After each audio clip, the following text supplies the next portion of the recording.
Yo, what's up guys? This is Rise and welcome to another video. I have another Scroll Cup video, or not another, but another video coming at you today, a double header today. And I was going to wait till tomorrow to post this, but I figured why not let it fly tonight? Scroll Cup is in session, new meta, or at least a change in the meta. I think we've had this meta before in previous seasons, but it is a cool one where a lot of water type Pokemon really run free. And you see some throwback things like Lantern making an appearance. And one of my favorite picks for a multitude of seasons has been Kingdra. This thing is so versatile with its moveset. Before, you could kind of abuse the Dragon Breath pressure with the Octazooka potential debuff. And it was so annoying to play against. Now, Octazooka isn't really the play because you want to take advantage of Dragon Breath with that quick, swift, and the heavy hitting outrage that you can get to fairly quickly. And we're going to see in this video Tentacruel, Kingdra, Golisopod, just how crazy the Kingdra and even the Golisopod can be at times. So here we go. Game number one, Tentacruel, Kingdra, Golisopod is my team. We lead Tentacruel into a Chestnaught. They swapped Empoleon, and I'm able to get that debuff there on the Scald. So pretty fortunate there. I elect to take the Drill Peck and then go into my Kingdra because I know there's a little bit of an awkward situation where the Swift is resisted. It's not going to do very much at all. And I don't really want to expend a full outrage here. So after I see that the Drill Peck didn't do half health, I'm willing to take another because now I can overfarm so much and come out with a ton of energy for the next Pokemon. Swift should be enough now after all the Dragon Breaths. Kingdra knocks out Empoleon. The Chestnaught comes back, and I'm actually going to bait the Swift here because I had like 100 energy, so I figured I might get the shield. Then he swaps into his own Kingdra, almost farms me down before I get off an attack, but luckily we get off a parting Swift here. Now this is a little bit awkward, but I decided just to come in with my Golisopod, and I even get off an X-Scissor here before they fire off an attack, and I'm feeling really good about this situation. I've got a major shield advantage, and he even gets a little bit complacent and allows me to fire off this Scald, forgetting that I had energy on my Tentacruel, and we're able to force a top left there as we still had two shields to hide behind. So could really either save those shields for the Golisopod, could probably double shield and win that way. But a good game, and it's on to the next one. Let me know in the comments, are you guys playing Scroll Cup right now in this league switch, or are you playing Ultra League? Game number two, we lead into another Chestnaught, and it's a Sableye save swap. So I do really like this team that we ran today, but I will say one thing that it encountered was oftentimes it didn't have a great answer to the safe swaps. So a lot of the times I would have to like stay in, play this out, and then go from there. I take the foul play, then I swap into Pod. He went up to 7 here, so I figured I'd respect the potential power gem, but it ends up just being a foul play, so it didn't really need to shield necessarily. We get a nice farm down, however. And what's going to come in? It's Morpeko. Now Morpeko is a little bit scary for our team, honestly. But the Fury Cutters from Pod really add up quickly. He then catches onto Chestnaught.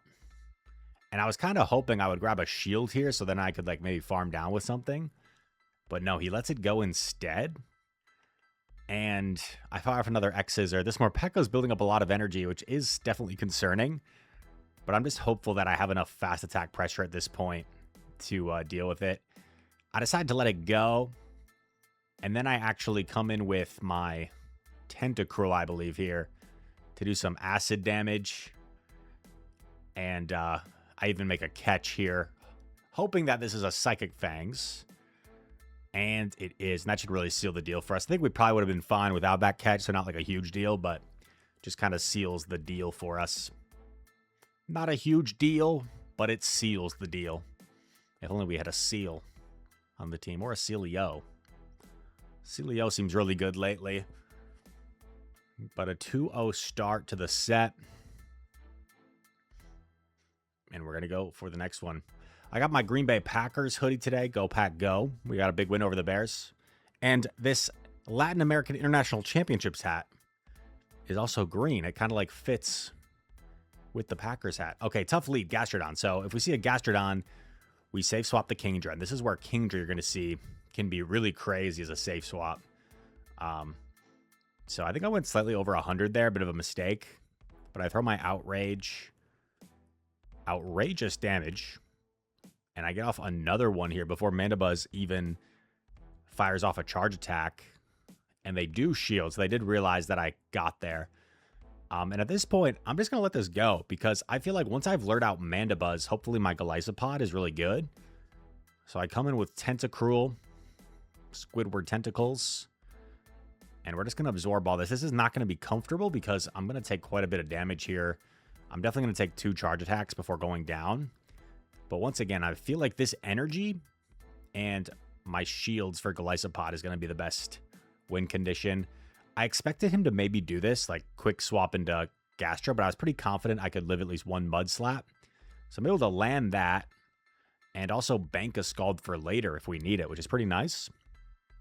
Then I put my pod in here, and I'm hoping I can take 1, shield 1, and then farm all the way down. So here we go. I put up the Protect Shield. Wasn't entirely sure where the Gastrodon was at, but pod does get the full farm down. Remember, Mandibuzz still exists, and they top left, which tells me maybe it was like a Ludicolo. Maybe it was Morpeko. I'm not entirely sure. But whatever it was, it did not like all the energy that Golisopod had. And we just Scald loaded as well. Tentacruel into Lucario. Interesting matchup. So, of course, they resist our poison damage. We're going to resist this Force Palm fighting damage. And we do know that they have access to Thunder Punch, which hits for super effective. It's easy to count Thunder Punch because Force Palm is 10 energy per Force Palm. And we get a debuff as well, which is pretty nice. And it's 40 energy for Thunder Punch. So it's going to be 4 every single time. And I am building up. He wisely throws on bad timing here to make sure he gets it off before me. I think that's a smart shield. He then swaps into a Lantern. And I go for my Sludge Wave here.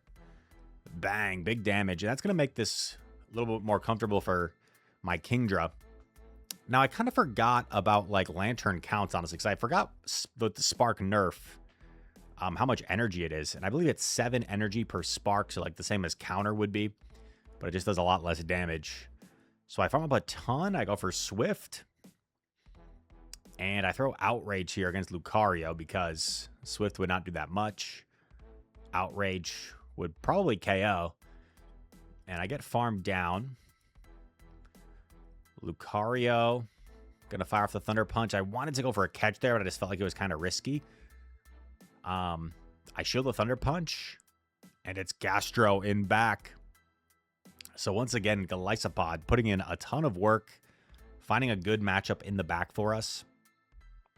And at this point, I'm just going to make sure that I overfarm enough where I don't get hit by another Body Slam, but I also have enough energy to get to a move before Lucario. And I forget, Lucario might have actually been completely dry here. It was either dry or it was at 1, I forget. But we farm up plenty where we get to this Aqua Jet, which will definitely knock out Lucario. Bang. Wash it away. And another win. You know, it's fitting we get this puffy little jacket with the scarf as it's winter. It is chilly outside. I do live in Dallas now, as I'm sure many of you know, but it's been a little bit chilly lately, like 40 degrees, 50 degrees at the highest, which makes me sound like a baby. Because when I go back home to Wisconsin for Christmas and stuff, it's probably going to be like 0. Okay, Jellicent. Jelly is a core breaker here. We have 2 Pokemon that really do not want to see it in the lead and in the back. So I safe swap Kingdra. In comes Annihilate. And because that Jelly is going to be so difficult, I try to play aggressively here. I go for the Swift Bait. And I don't think people recognize just like how quick you can actually get to Swift plus Outrage. And bang, we actually knock it out. So that is massive for us. In comes a Primeape. So we've got like 2 things that are decent against the Primeape, but also we're double weak to the Jelly. So this is kind of interesting. And then I'm forced to like counter swap my pod into the Jelly. I also threw an alignment here, which was definitely not the smartest idea. It's kind of risky, but I don't get punished for it. It ends up being a CMP like I thought it might be. And we take the Shadow Ball. And I'm confident I can get to another Aqua Jet here. But Jelly's going to get a sizable farm down is the problem. I was kind of hoping that he shields because I know I'm close to a Scald. In fact, I'm 1 away. And he should still be 2 hexes away from Shadow Ball now. But I just decided to throw my Scald after 1 Acid. Make sure I get rid of this thing. And I know the Primeape can afford to hit me with 2 moves here. But I don't think that 2 moves are going to be enough to knock me out. He goes for Rage Fist. And then settles for a Rage Fist here. Had he gone for close combat, this would have been a little bit closer. I do think I barely hang on to a close combat, but honestly, I'm not entirely sure. It would have been close. I definitely wouldn't have been able to go for this Sludge Wave BM if I took a close combat, but I think I might have barely lived to get off that Scald anyway. And that is a 5-0 set, ladies and gentlemen. And I was happy to see it. You guys seem to really enjoy the like kind of format of video I did before this, where I like kind of took you through my live battles commentary and you know, showed you the climb. How fast can I climb 1,000 elo? So this is all kind of happening simultaneously. Not every single set I'm gonna do that, but I have already recorded another 2 sets with that sort of format. So stay tuned for those. Kingdra, we safe swap into the Morpeko after the Tentacruel lead because we have 2 better responses here. So I swap, they throw the Aura Wheel, they get that shield advantage on us, and then they swap Mandy. So with this energy lead, I mean, this is not comfortable at all for Mandibuzz because Outrage, as you see, pretty much just 2 shots Mandibuzz straight up. It's such a powerful attack. So that is a lot of damage considering it's neutral against one of the bulkiest Pokemon in the Great League. I throw in bad timing. Like, I don't know what I'm doing here. I'm just making a mistake flat out. In comes Quag. Oh, no. We found another Core Breaker. Well, actually, no, not really a Core Breaker. Because normally Pod is an answer here, but because of the situation, Quag is kind of acting as a Core Breaker because it up a shield and up energy. It is just disastrous. I probably should have gone for like a Mud Bomb catch, I guess. Because now the problem is Morpeko's going to get to a move here. And I have to shield. And then they still have 2 shields for the Quagsire. So like, let's say I had thrown first there. I really don't think it makes any difference because, and at this point I was thinking, okay, maybe the only win con is that he doesn't actually have Stone Edge. Maybe he's running Aqua Tail Mud Bomb. But before we can get to 2 more Aqua Jets, there it is, the Stone Edge. Hands us our first loss after a pretty crazy amount of consecutive wins, if I'm being honest. And there we go. The run comes to an end. But there are more battles here. Who we got next? Been on my way for a while now. I took steps. And I know you've waited a long time. But don't fret. We got next. Anyway, I like that song. We led into a Shadow Gallade here. And I was thinking it was running Psycho Cuts. You're going to see me be kind of goofy. You're going to see me be kind of goofy. I forget when it happens exactly, but I don't have an obvious response to Drapion.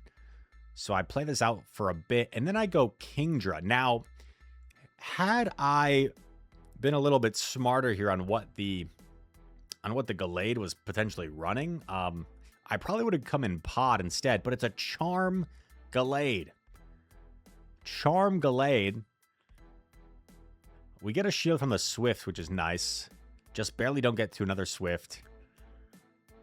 But I know I'm close to a Scald, and I want to get a shield off this thing so it doesn't just keep charming through. So I actually come in to throw my Scald here, which I expect them to shield because they've got a decent amount of energy. And then I swap Pod. Definitely going to shield this Leaf Blade here. This would do a ton of damage. And I know he's 2 away. So I throw here. I throw X's are just because either of them will KO. And then it is Ludicolo in the back. And this is really good for us. Super effective Fury Cutter damage. Super effective X-Scissor. Just a really dominant matchup here for Pod. Bang. X's are just one-shots after a decent amount of Fury Cutters. And we hand them a loss. So yeah, Gallade with Charm. Watch out for that if you're running Kingdra. I bet if they like counter swap though, Gallade into Kingdra, you should get to 2 Swifts before getting fully charmed down. At least, I don't know actually. Because they would need like 6 charms to KO. Which I feel like you could live 6 charms, right? Okay, here's a game. This is kind of a way the team was designed, right? We're ABB to Azu. Like, we've got a great Azu answer in the lead. And our back 2 Pokemon don't really want to see Azu. I go over 100 here, so a little bit of a mistake. But I'm immediately sensing, like, I've got to pull out some shenanigans this game. I'm not going to just beat this person, like, if I let this go. I got to try and dance around here. So I go for another Swift. And then I catch onto my Golisopod. Now, why not catch the resisted play rough on the Tentacruel? Well, then I'm just kind of making his life easy, right? I'm letting him align Morpeko back onto the Tentacruel, but now I either see what's in the back or Morpeko comes out, and now we're able to like better handle this Morpeko. I have so much energy on my Kingdra. I let in a free Thundershock with bad timing. That was pretty bad. Go for another Swift here. Is he going to commit both shields on the Morpeko here? He is not. He's going to let it go. So now I'm back to even shields. What's he going to come in with? Is it going to be Azu most likely? It is. And I know the Azu is pretty dry. So you're going to see me farm up a ton here. I actually go up to like 6 bubbles worth. And then I swap. He doesn't fall for the catch this time. But he comes in with Annihilate. And this is not a great Tentacruel answer, as you're going to see. Always going to take the first, since the second Rage Fist would do more damage. And I'm really hoping I can knock this out, because I need about 2 Swifts to knock out Azu. And I've got like almost 3 Swifts loaded on Kingdra. So I think he had to go for that. He had to go for farming me down to get off a Rage Fist, but it just wasn't quite enough. So I go for Swift, and then I go for Outrage, because I was thinking maybe Outrage does more despite being double resisted, but I'm not entirely sure. I feel like they did very similar damage. Someone let me know. Someone check PvPoke in the comments. Outrage versus Swift from a Kingdra on Azu. Which does more? I'm going to guess, just based visually on that Outrage does like 1% more damage. That's my guess. That is my guess. And is there another battle? Yeah, there should be one more. Come on, Rise. Let's go.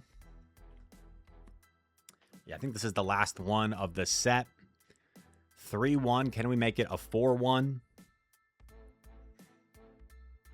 And I've got one Ultra League set coming for you guys tomorrow. I know some people were requesting Ultra League in the comments.